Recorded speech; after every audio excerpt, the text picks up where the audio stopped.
Let's head back to the voicemail of Truth and Reason.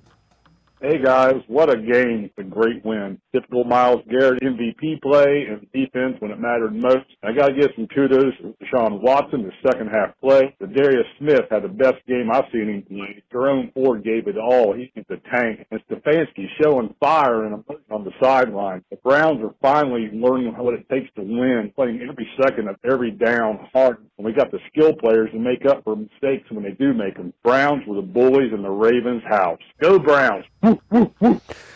As always, appreciate all the voicemails. Jeff, I think it comes down to the quarterback. They have the quarterback, they feel, that can make up for. So you're willing to take some more risks, and with risk come reward. You know, everybody talked about it last week, and a lot of people poo-pooed it.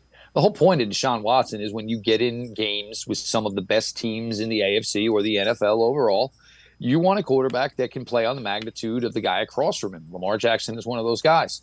Lamar Jackson absolutely dominated the first half. Deshaun Watson struggled. Deshaun Watson came out in the second half, obviously 14 of 14, 134 yards, a touchdown, made plays with his legs. The Browns' defense got tighter and tighter on Lamar Jackson as that second half went on.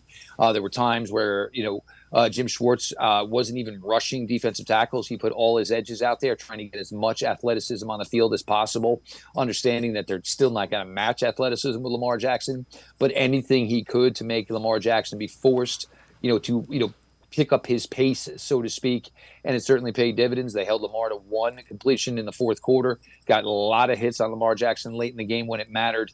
This team really is starting to find its groove now, but for Deshaun Watson, that was much needed. And look, the critiques in the halftime, and people were all over his play, and I guess understandably so, even though the game was only 17-9 at the half.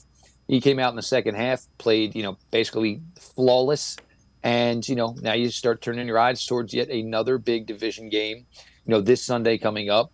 But the Browns are trying to, right some of these revenges that they were on the wrong side of early in the season. Step one down, step two to come Sunday. Yeah, and keep in mind, Deshaun Watson did that with a heavily taped ankle. Hopefully that MRI that is coming back tomorrow comes back okay.